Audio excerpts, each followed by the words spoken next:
Wait for it, and boom, there it is. My trusty steed waiting for me to take me on some small adventures today.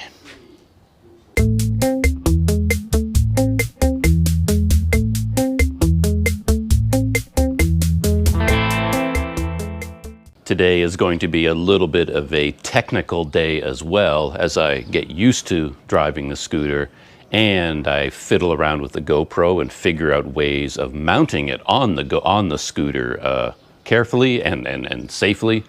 And I have an idea, actually, and I think it's going to work perfectly. And I feel like such a dummy because I was looking into it a lot yesterday when I first picked up this scooter, like how to mount the GoPro, and I could not find a convenient or safe way to do it.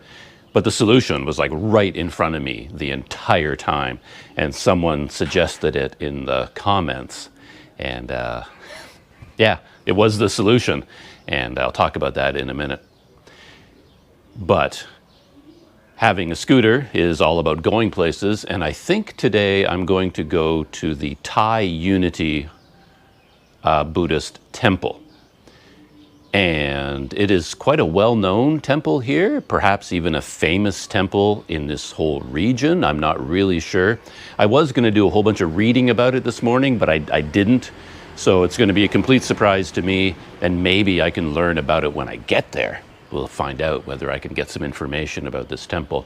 It's about 4 or 5 kilometers away on the road to immigration towards the Friendship Bridge into Myanmar. So I'm not going far, far away today. I'm going to stay within the boundaries of Mae Sot. As I said, it's a bit more of a getting used to the scooter day and fiddling around with the GoPro day. As part of this technical day, I'm going to talk a little bit about the scooter first. I assume most people know everything there is to know about scooters, but there might be some people out there that aren't that familiar with them at all. So I'm just going to go over the scooter a little bit. If you know all of this, you may skip ahead. As you can see here in the parking area for the Green Guest House, there are tons of scooters. And I don't really know who they all belong to. I think there are a whole bunch of new people staying here. I've heard chatter, and I think they might be all from the Philippines. They might be English teachers here. I don't know. I'm around all day going in and out, and I never see any other humans. All I ever see is evidence like these scooters that they live here. But anyway, there are a lot of other scooters here. And one big thing about this one is that it is an automatic. So you don't have to change gears on this scooter. And an easy way to tell whether it's an automatic or a manual, I find, is this kind of flat base here that goes all the way through. Of course, you put your feet on each side, but then you have this area in the middle. And that's kind of handy because I often, in the past, would take my knapsack and put it there between my legs, and I have my feet on either side. And with this one, you can do that. And if you see this one over here, this Honda Wave, it is a completely different design, and it has kind of a hump in the middle. There's no flat section. And I find that when you see a bike like this without the flat section, that usually means it is a manual. So these ones, these Honda Waves, you do have to change gears as you drive, but these scooters are automatic. And I rented this one. One of the main reasons I rented it was because it is an automatic. I've got enough to think about as I'm on the road here. I don't need to also worry about changing gears. As far as costs go, I don't really know what the going rate is, but for this one, the fee is 150 baht per day, but I'm renting it by the week, so I'm paying 900 baht per week, per 7-day week, and that comes out to about $30 US per week.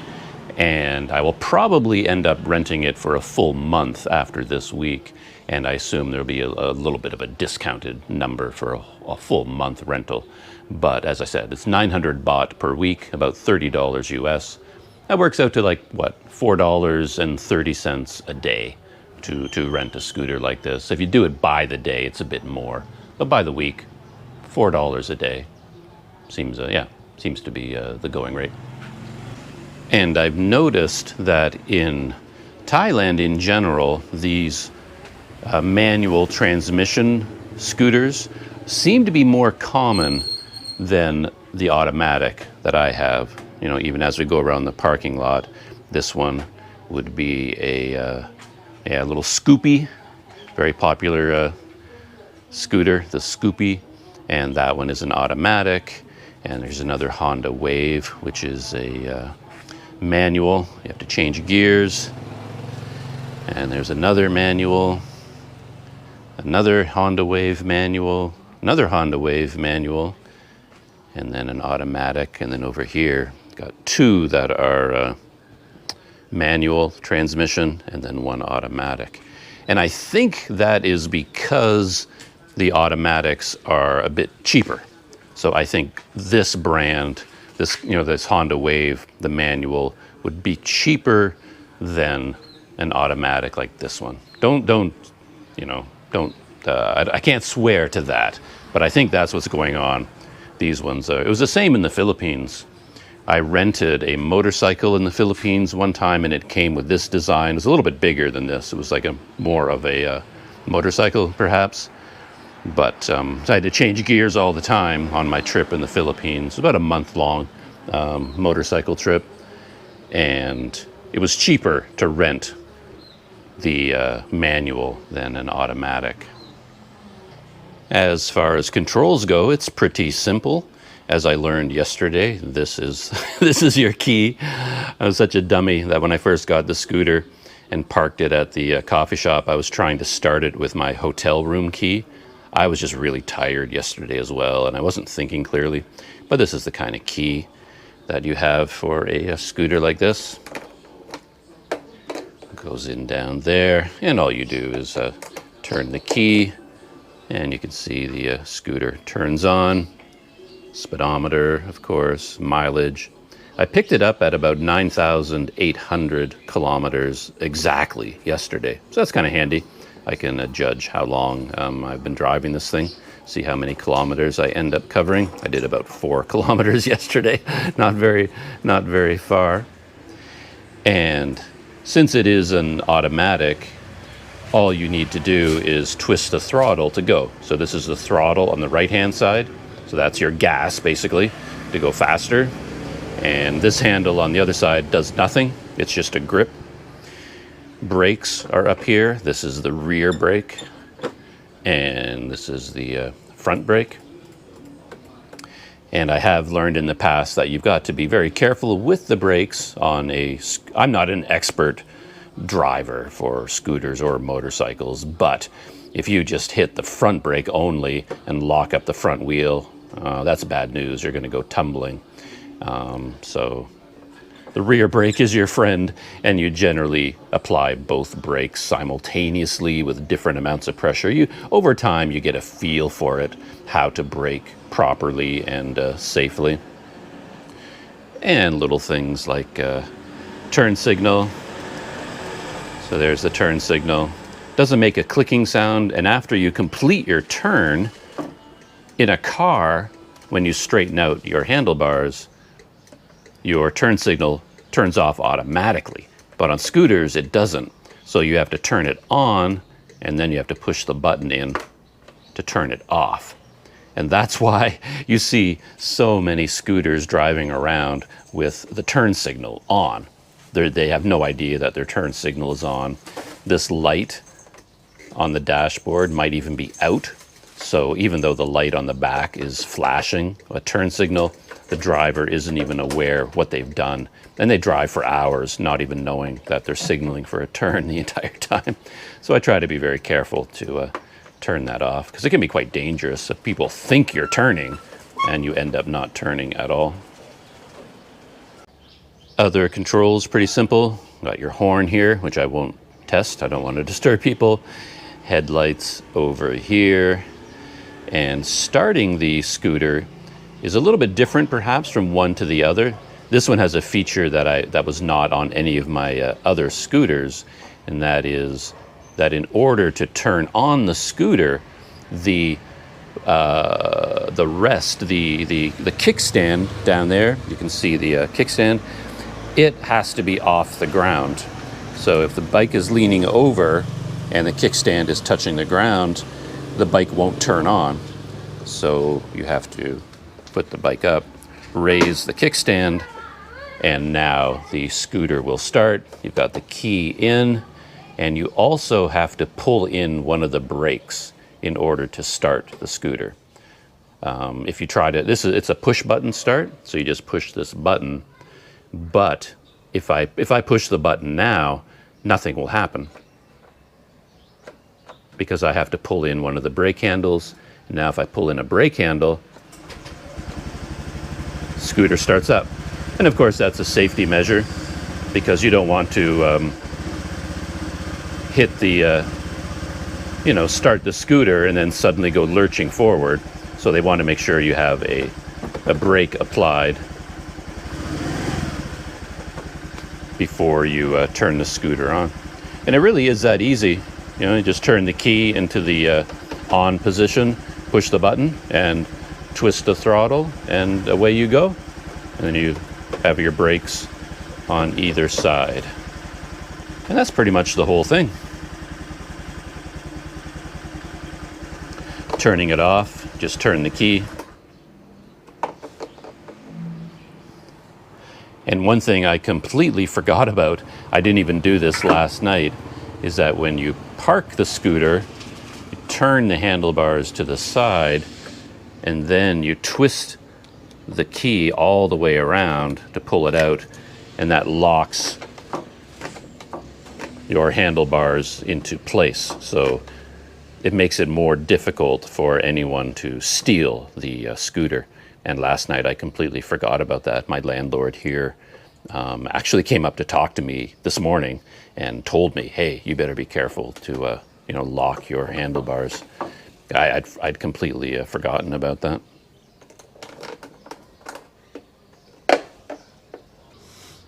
And since I'm being all technical this morning before I hit the road, I thought I'd talk a little bit about mounting the GoPro on the scooter as well, because that was something I was struggling with yesterday. And GoPros in particular have an embarrassment of riches when it comes to mounting options, because it is an action camera and it's meant to be attached to everything in the world. That's the whole point. You should be able to attach it to a surfboard, to a motorcycle, to a car, to a truck, to your head, to basically anything in the world. There is some sort of a gadget out there that you can use with the GoPro to attach it to whatever it is you're working with. In my case, unfortunately, being here in Mesot, I can't just run out to the camera store and pick up any of these specialized GoPro gadgets. I'm sure there's something that I could just buy ready-made from GoPro or from a third-party company designed to attach to a scooter like this, but I can't do that here. So kind of what I was limited to yesterday was using my GoPro Jaws Flex clamp. That really was the only option available to me. And this is the Jaws Flex clamp. It basically has a big, spring-loaded, rubber-coated set of jaws. And it's not ideal for mounting on a motorcycle or scooter. You really want something a bit more permanent than that, like an actual, something that locks into place around the handlebars in some fashion. This is not really designed to use on a vehicle that is moving and bouncing around. But at the moment, it is what I have. So this is what I was trying to do yesterday. And I discovered that as amazing as these clamps are, there really wasn't any place on this scooter to clamp it to. We've got an edge here, but it's rounded on both sides. And you can't really get a grip. There's nothing here to grip. Here, it's also rounded. I mean, everything is rounded. And the mirror pole, it's too small. You just do not get a strong enough grip on something that thin. It's going to bounce around too much. I tried to use this as a mounting point, but it is also rounded and too narrow. So I tried all kinds of things, and I couldn't really find anything on the front of the GoPro that I could clamp this to, and I eventually settled on this on the back. It has a kind of a rack where you can use bungee cords to tie bags, and it has a bit more of a, as you can see, a flat surface on the bottom. And if you clamp your GoPro jaws here, it's a little bit wiggly, a little bit, bounces around a little bit. But if you work it in there, like you can see there, that is really solid. And that worked pretty well. You actually got a nice shot from the back of me and the controls of the bike and some of the street ahead. And it's actually kind of a nice perspective. I didn't mind that at all. And, you could mount it all the way, like right directly on the back, on the, this side or that side. So this is a very convenient spot. And you could also have the GoPro aiming backwards using this system. But as a few people pointed out in the comments, there is a little bit of a theft risk because the GoPro is behind me as I'm driving, and anybody could drive up behind me and just sort of, if they knew what they were doing, grab the jaws and pull it off, or somehow unhook the GoPro and take off with it. Plus, there is the risk of the camera falling off as I'm driving, and if it's behind me, I don't see that it has fallen off, and I might drive for another 30 minutes before I look back, and it's like, oh, my GoPro is gone, and it would be too late to go back and get it because I would have no idea where it fell off. So that's where I was yesterday. And then someone in the comments said, can't you put it on the grip? And I thought, they might be right. And I think yesterday I dismissed it as an option. I didn't even think about it because I was thinking of, the throttle. You can't mount anything on the throttle because you need that to control the bike. And I just sort of extended that to this grip, thinking, well, I don't know, I didn't think about it clearly, but I thought, well, maybe this is for the brakes or the clutch if it's a manual or something. Anyway, I never even thought about putting the jaws over here on the other grip. But I came out this morning to test it, and it is a very reasonable option. Let me get my jaws. Takes some strength, and look at that. It goes right onto that handle very nicely, and with this flexible, you just bend it over, and now the GoPro, if you mount it here, will be sitting right here in front of me and pointing, directly ahead of the scooter. And if I wanted to, I could even mount it there and turn the camera around, and then it will be aiming at me, right up my nose, unfortunately, because it's sort of angled upwards, but rather than directly ahead of me. I watched quite a few videos from Itchy Boots.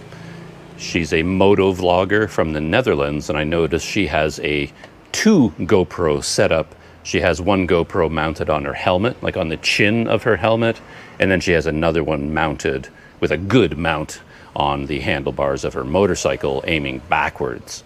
So she's got two views going on at the same time, forward from her chin and then backwards from the motorcycle handlebars. And actually I have some exciting news related to that, because I was thinking that if I ever did a lot of bike touring or even touring on this scooter right now, it would be kind of handy to have two GoPros, mount one on my helmet and one on the bike, for example, something like that. And just as I was thinking that, I got a message from one of my viewers in the United States, Armando Betancourt, or Armando Betancourt. I'm not sure if it's Betancourt or Betancourt, but Armando got in touch with me, sent me a message, and he said that he had two GoPros, a GoPro 7, GoPro Hero 7, and a GoPro Hero 8. And he said he bought them and they've pretty much been sitting in a drawer. He doesn't use them. He thought he would be shooting a lot of video with them, but he found it was just a little more trouble than he wanted to deal with. And he found it was so easy to shoot video with his iPhone that he just shoots all his video with his iPhones, and he never uses these GoPros, doesn't have a use for them. And he asked me whether I had a use for them. And yeah, I definitely have a use for them. So 2 days ago, Armando put them in the mail, and they are currently on their way from the United States to Thailand. So thank you very much, Armando. When they arrive, of course, when the box arrives, I'll shoot a video unboxing it and taking a look at these new GoPros. And Armando hinted that there are some accessories in the box as well. So I'll be very excited to see what other items are inside the box that I can use with the GoPro. And if it arrives quickly, before I go on any long journeys with the scooter, maybe even within a short while, I'll be able to mount 2 GoPros or 3 GoPros, as it turns out, on the scooter at the same time. So that's very exciting. So yeah, that's other big GoPro news. This system, by the way, of mounting on the grip is pretty good, but it's not 100% perfect. I forgot to mention that the one issue with it, of course, is that this jaws is quite wide and it is taking up real estate on the grip. So having it tucked over as far as I can to the right, it kind of reduces the amount of grip available to my hand. And I find just testing this, it is more than enough. My hand still feels comfortable there, but it's not exactly where your hand is supposed to go. You know, it's supposed to go here, a little bit closer to the inside. But in terms of controlling the scooter, I think that's absolutely fine. I still have more than enough grip there for my hand. So that's the one issue with the placement of the jaws there. There are a couple of other options. I'll talk about those before I move on with my day. If this was my own scooter and my own helmet, then I could use these. And these are GoPro clamps, buckles, but they have a strong adhesive on the bottom. One of them, this one is flat, and then this one is curved. So if this was my own scooter and I didn't mind sticking something to it more or less permanently, I would find a way to take one of these and then stick it on somewhere. You know, you could stick it on here and mount your GoPro here or there or up here. You know, basically you could put the GoPro anywhere using one of these. So I don't want to give the impression that it's really, really difficult to put a GoPro on a scooter. It's actually really easy. You just got to use one of these. But since this is a rented scooter and I didn't ask for permission, you know, to stick one of these on, I was looking at some tutorials this morning where they demonstrated that they're actually not that hard to get off. It's a very powerful adhesive, but if you take like a hair dryer or a heat gun and then just apply heat for a few minutes, then you can slowly peel it off if you use like a hair dryer or something. So it's not permanently affixed. You can remove it later. So I could have used one of these, and perhaps I can talk to the place where I rented the scooter and see if they're okay with me putting one of these on the bike with the assurance that it will be removed later on, you know, using a hair dryer. So that is one option. A very good one, actually. And just to round out the possibilities, you can do the same thing with a helmet, of course. You take one of these adhesive buckles that is rounded, and then you can stick one of these right onto the front of the helmet or on the top of the helmet, and then you can have your GoPro attached directly to the helmet.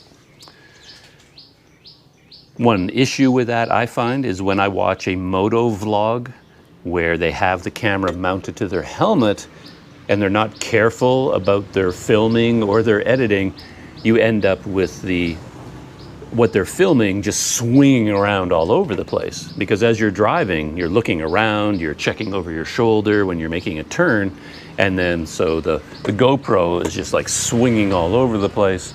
And as you're watching the video, you get a bit seasick. At least I do. So I prefer to have it mounted on the bike and be relatively stationary instead of on the helmet where it's waving all over the place. But that is an option. And connected to that is this other thing that I have, and this is the GoPro headband. And interestingly enough, it has 2 uses. You can, of course, just put it on your head like that, and then your GoPro sits on your forehead. You know, if you're doing like mountain climbing or whatever it is you're doing. I've tried to use this in the past, and I have an issue with it though, because the way I use the GoPro, I have the GoPro, the Ulanzi cage, and the Rode Wireless Go microphone. And when you combine all of those things together, it's too heavy. You put it into this thing here, and it just feels really awkward on your head, and it's pulling down. So the size of the rig I have is a little bit much for this headband. To do that, you kind of have to use the original GoPro cage. So with this, it's much smaller and lighter with the GoPro in here. And then if you have that mounted, then it's a lot smaller and it feels more comfortable on your head. But then you have to work out something else with the microphone. You know, it's a never-ending search for ways to mount all these GoPro gadgets. And interestingly, this headband is designed to go on your head, but it can also go on a helmet. It has a rubber, even the strap is rubberized, and it's rubberized so that when you put it on a helmet, it really sticks into place. So you can use this headband on a helmet as well. And I might fiddle around with that one day and then just see how that works. Though, as I said, to do that, I'd probably have to use this cage because it's lighter and smaller. But yeah, that would work out as well. So that is it, my technical roundup for this morning, all about the scooter and mounting the GoPro on it. The good news is that I found a very convenient way of mounting the GoPro right on the grip itself, and that's what I'm going to use today for my trip to the Unity Temple, the Thai Unity Temple. So, at long last, let's hit the road and go there.